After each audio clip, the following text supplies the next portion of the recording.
Sudah serahkan. Jadi betul. Bismillahirrahmanirrahim. Assalamualaikum warahmatullahi wabarakatuh. Waalaikumsalam. Apa kabar ibu semua? Wah, ada luar biasanya, tapi setengah luar biasanya. Alhamdulillah, alhamdulillah, sallallahu wasallam wa baraka ala sayyidi wa habibi rasulillah wa ala alihi wa sahbihi wa man walah. La hawla wa la quwwata illa billahil aliyyil azim. Allahumma alimna ma yanfa'una wanfa'na bima 'allamtana wa zidna 'uluman tanfa'una fid dunya wal akhirah. Amin.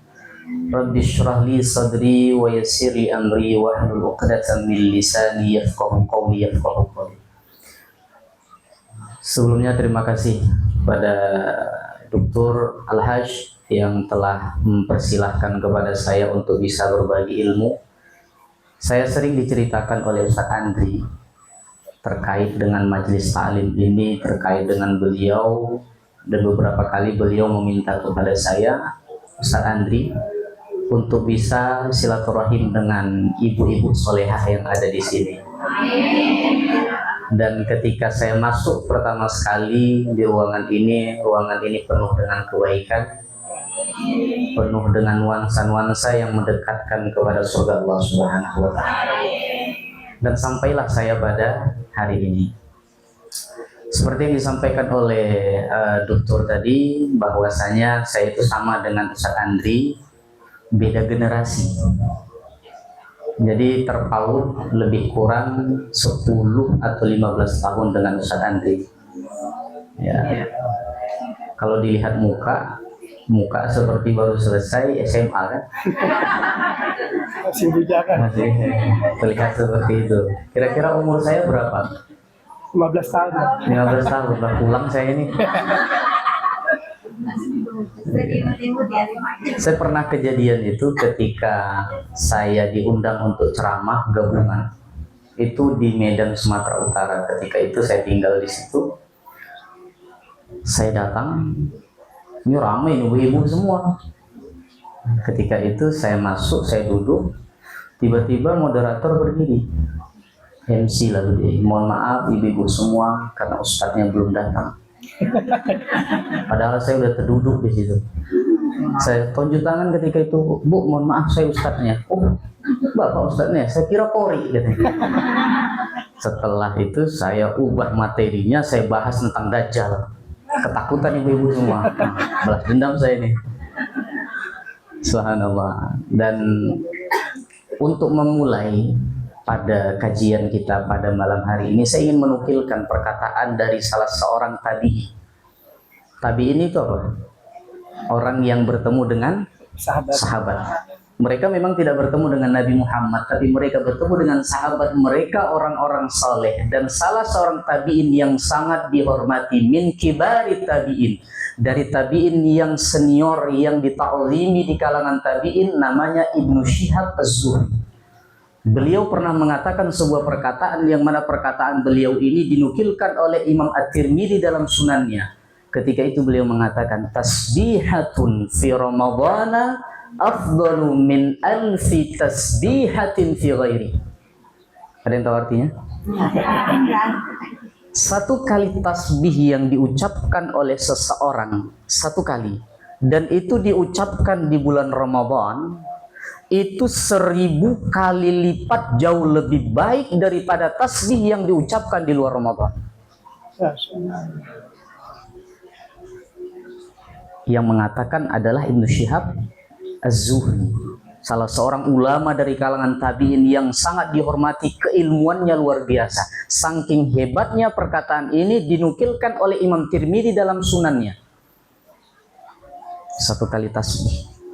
Pertanyaan kita, kenapa? Kok bisa satu kali tasbih diucapkan di bulan Ramadan itu jauh berbeda hebatnya, 1000 kali lipat, bahkan lebih baik daripada tasbih yang diucapkan di bulan Syawal, di bulan Dzulqa'dah, di bulan Muharram. Kenapa? Karena Allah sendiri mengatakan dalam Al-Quran, Syahru Ramadhan alladzi unzila fihil Quran. Karena ada satu bulan yang mana di bulan tersebut Allah turunkan Al-Quran. Karena Allah turunkan Al-Quran tersebut, bulannya Allah muliakan. Jadi di sini para ulama melihat bahwasanya membaca Al-Quran di bulan Ramadan itu jauh lebih baik daripada membacanya di luar Ramadan. Padahal yang dibaca itu sama. Tasbih itu apa? Subhanallah. Apa yang membedakan antara kita mengucapkan tasbih di dalam Ramadan dengan di luar Ramadan? Tidak ada. Sama. Subhanallah sama. Kenapa bisa berbeda? Sama halnya seperti kita melakukan sholat. Kita melakukan sholat secara berjamaah, pahalanya berapa? 27 kali lipat. Sholat Isya berapa rakaat? 4 rakaat. Kalau kita melakukan sholat Isya secara berjamaah di Masjidil Haram, berapa kali lipat? 100.000 kali lipat. Sholatnya beda? Sama. Tapi kenapa melahirkan pahala yang berbeda? Allah yang menginginkan seperti itu. Makanya kita yang dimasukkan oleh Allah ke dalam bulan suci Ramadan adalah kenikmatan yang tidak akan pernah terhitung nikmat besarnya. Akan tetapi bagi orang yang menyia-nyiakan Ramadan, apalagi dia telah masuk ke 10 terakhir Ramadan, dia digolongkan ke dalam apa yang pernah disampaikan oleh Rasulullah, ke dalam raghima anfurujulin, orang-orang yang celaka, yang merugi. Kenapa? Karena dia tidak mampu memaksimalkan bulan suci Ramadan. Kita duduk Bapak Ibu. Subhanallah, walhamdulillah, wala ilaha illallah, wallahu akbar. Pahalanya itu luar biasa. Dalam salah satu hadis yang diriwayatkan oleh Imam Muslim, haditsun sahih, hadis yang sahih. Ketika itu Rasulullah pernah mengatakan, Subhanallah walhamdulillah. Ketika seseorang mengucapkan dan berzikir, Subhanallah, Maha Suci Allah, walhamdulillah, dan dengan memuji Allah Subhanahu wa taala. Kalau seorang hamba mampu melihat pahalanya, tamla'ani ma bainas samawati wal ardh. Pahalanya itu kalau mampu dilihat oleh seseorang, kata Nabi, memenuhi langit dan bumi. Mudah nggak mengucapkan itu? Kenapa bisa terjadi? Allah yang menginginkan. Apalagi sesuatu tersebut kita ucapkan di bulan Ramadan. Apalagi sesuatu tersebut kita ucapkan di akhir-akhir Ramadan. Apalagi sesuatu tersebut kita ucapkan ketika kita beriktikaf. Apalagi sesuatu tersebut kita ucapkan padanya bertepatan dengan Lailatul Qadar. Saya ingin menukilkan salah satu hadis. Hadis ini sangat luar biasa Bapak Ibu. Saya ketika menemukan hadis ini di kitab para ulama, di Musnad Imam Ahmad, saya itu berhenti beberapa menit. Saya bilang, kok ada hadis seperti ini? Hadis ini luar biasa.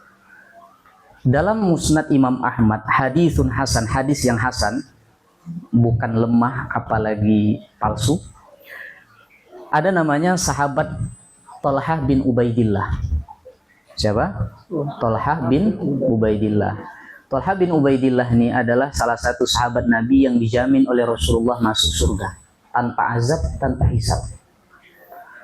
Beliau pernah mengatakan, anna rajulaini qadima ala Rasulillah fa adhara islamahuma. Sesungguhnya ada dua orang yang mendatangi Rasulullah Sallallahu Alaihi Wasallam, kemudian mereka menyatakan keislamannya di depan Rasulullah. Mereka itu adalah mu'allaf. Kemudian Thalhah bin Ubaidillah mengatakan, di antara dua orang ini, pemuda yang pertama itu sangat rajin, sungguh-sungguh dalam beribadah. Apa? Rajin. Sedangkan pemuda yang kedua biasa-biasa saja. Biasa saja. Kemudian pemuda yang pertama, kata Thalhah bin Ubaidillah, saking dia semangatnya dalam beribadah, setelah dia menyatakan keislamannya, beberapa bulan kemudian dia ikut berjihad di jalan Allah, syahid di jalan Allah. Pemuda yang kedua yang biasa-biasa saja tadi tidak ikut berjihad, belum wafat.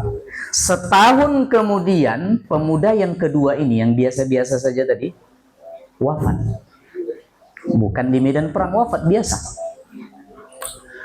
Kemudian setelah menceritakan itu, Thalhah bin Ubaidillah pulang dan ternyata beliau bermimpi.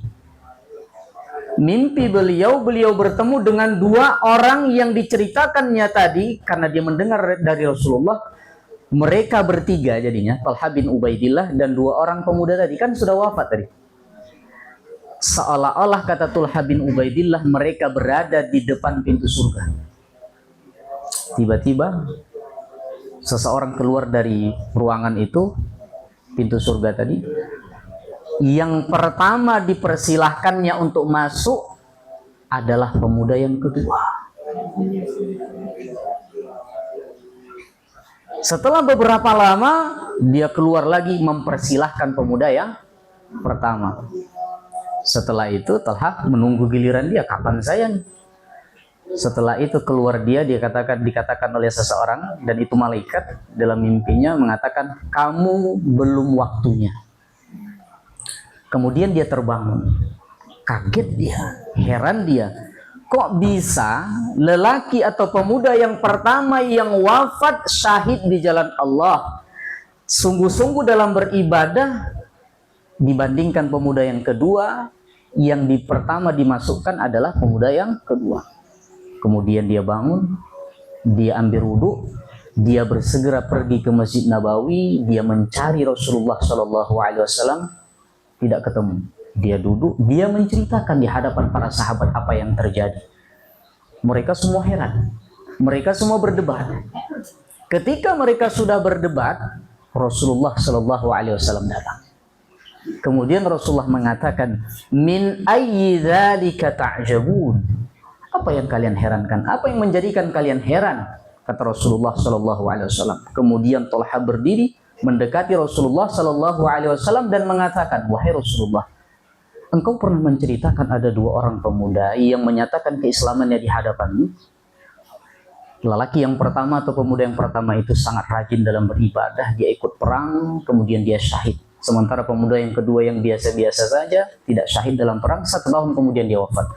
Tapi masalahnya, wahai Rasulullah, saya bermimpi. Saya bermimpi melihat di dalam mimpi tersebut dan saya bertemu dengan dua orang tersebut. Dan ternyata, wahai Rasulullah, yang pertama sekali dimasukkan ke dalam surga adalah pemuda yang kedua. Pertanyaan saya, kenapa wahai Rasulullah? Kemudian Rasulullah tersenyum dengan senyuman indah dan Rasulullah mengatakan, saya akan bertanya kepada kalian dua pertanyaan. Pertanyaan pertama, bukankah pemuda yang kedua itu 1 tahun hidupnya lebih lama daripada pemuda yang pertama?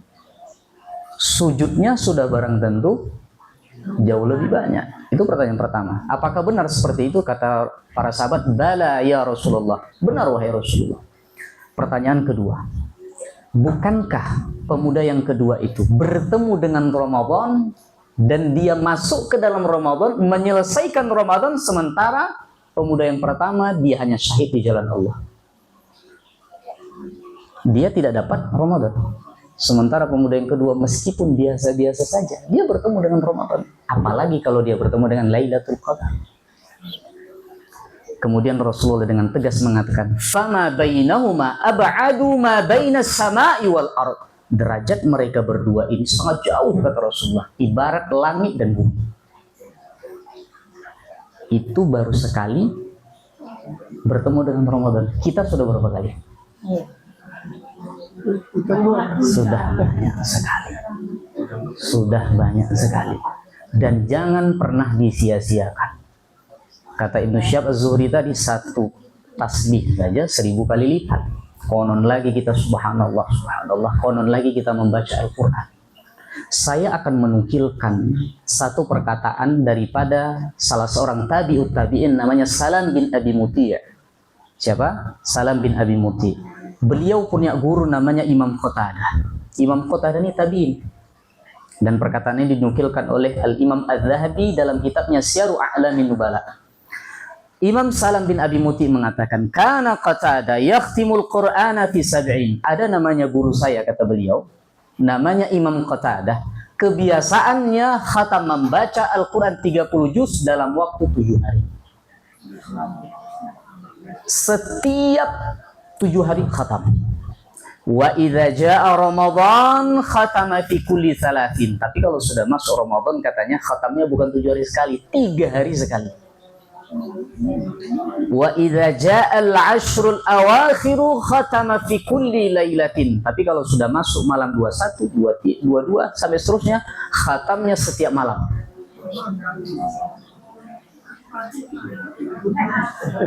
Itu memberikan isyarat kepada kita bahwasanya kita harus membedakan amal yang kita lakukan di luar Ramadan, amal yang kita lakukan dalam Ramadan, dan amal yang kita lakukan 10 terakhir Ramadan. Kata Rasulullah dalam salah satu hadis, kayak kata Bunda Aisyah menggambarkan bagaimana Rasulullah wasyadda mi'zarah. Rasulullah kalau sudah masuk 10 terakhir, ikat pinggangnya itu dikencengin. I'tikaf. Artinya bukan maksud dikencengin gak makan. Artinya saya harus totalitas mengajarkan kepada umat saya kalau sudah masuk 10 terakhir nikmatnya itu tak terhingga. Kita saja Allah masukkan ke dalam Ramadan, nikmatnya tak terhingga. Apalagi kalau Allah masukkan ke dalam 10 terakhir, apalagi kalau kita mendapatkan kesempatan untuk bertemu dengan Lailatul Qadar. Dan cara yang paling efektif, paling baik untuk mendapatkan Lailatul Qadar, beriktikaf. Karena Rasulullah tidak pernah meninggalkan iktikaf. Ustaz, kalau saya iktikafnya sambil masak gimana? Bisa, asal niatnya. Memang iktikafnya itu tidak sempurna, tapi daripada tidak ada, ya. Kalau misalkan bisa iktikaf, ya silahkan. Kalau misalkan tidak bisa, ada keinginan, sehingga keinginan tersebut tidak akan pernah Allah sia-siakan. Ya. Itu baru tadi yang dikatakan Ibnu Syahab, satu tasbih saja 1000 kali lipat, apalagi kita membaca Al-Quran. Membaca Quran itu tidak mesti harus jadi orang kaya, orang sehat, orang sakit pun bisa, nggak punya Quran pun bisa. Bagaimana caranya? Apa yang kita hafal? Al-Fatihah, ulangi Al-Fatihah. Apa yang kita hafal? Kulhu terus. Jadi itulah kehebatan orang yang menghafal itu, tanpa membaca Quran dia bisa membaca dari hafalannya. Siapa di sini yang tidak hafal Al-Fatihah? Kita pertanyakan sholatnya. Kulhu pasti hafal. Maka ketika hafalan itu ada dan Allah masukkan kita ke dalam Ramadan, Allah berikan kesempatan kita masuk ke 10 terakhir, jangan pernah sia-siakan. Karena kita tidak akan ada yang menjamin kita itu bertemu dengan Ramadan. Jangankan untuk tahun depan, besok pun tidak ada yang menjamin. Kita saja kalau di tengah jalan itu sudah bagus nih, tiba-tiba di belakang ada ugal-ugalan, lewat juga kita. Ada orang lewat kan, tiba-tiba udah pas dia ditabrak. Ada orang ditabrak di samping.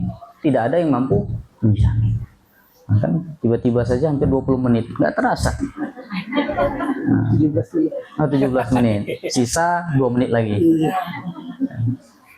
Makanya kita ini, saya kalau ada waktu-waktu kita itu diam sejenak, itu paling bagus sebelum kita tidur. Kita pikirkan apa yang sudah kita lakukan dalam keseharian. Kalau kita tidak melakukan hal seperti itu, kita akan tetap melakukan hal yang sama. Tapi kalau kita duduk sejenak, kita berpikir, tadi saya sudah melakukan ini, berarti duhanya ada, baca Qur'annya ada, ini alhamdulillah. Besok kalau misalkan bertahan seperti itu, alhamdulillah. Tapi kalau berkurang itu, astagfirullah. Jadi kita, kalau saya yang biasa saya lakukan itu, saya buat catatan. Malam hari saya buat 10 apa yang akan saya lakukan esok. Misalkan sholat duha, baca Quran. Dan kalau sudah tertulis, tidur, besok ini tuh tujuan hidup kita. Duha sudah belum, saya harus duha. Checklist. Apa nih? Misalkan cuci piring misalkan. Walaupun satu kan. Selebihnya kan ada orang rumah kan. 1 biji berarti checklist. Kemudian apa lagi? Misalkan baca Quran 1 juz, 1 day 1 juz. Ini belum nih, saya harus baca. Jadi urutannya itu diprioritaskan. Yang pertama yang harus selesai itu yang mana? Tahajud misalkan. Sholat subuh berjamaah misalkan, tulis. Jadi kalau misalkan terchecklist semua dan kita menulis 100% itu, rasakan bahagia itu beda.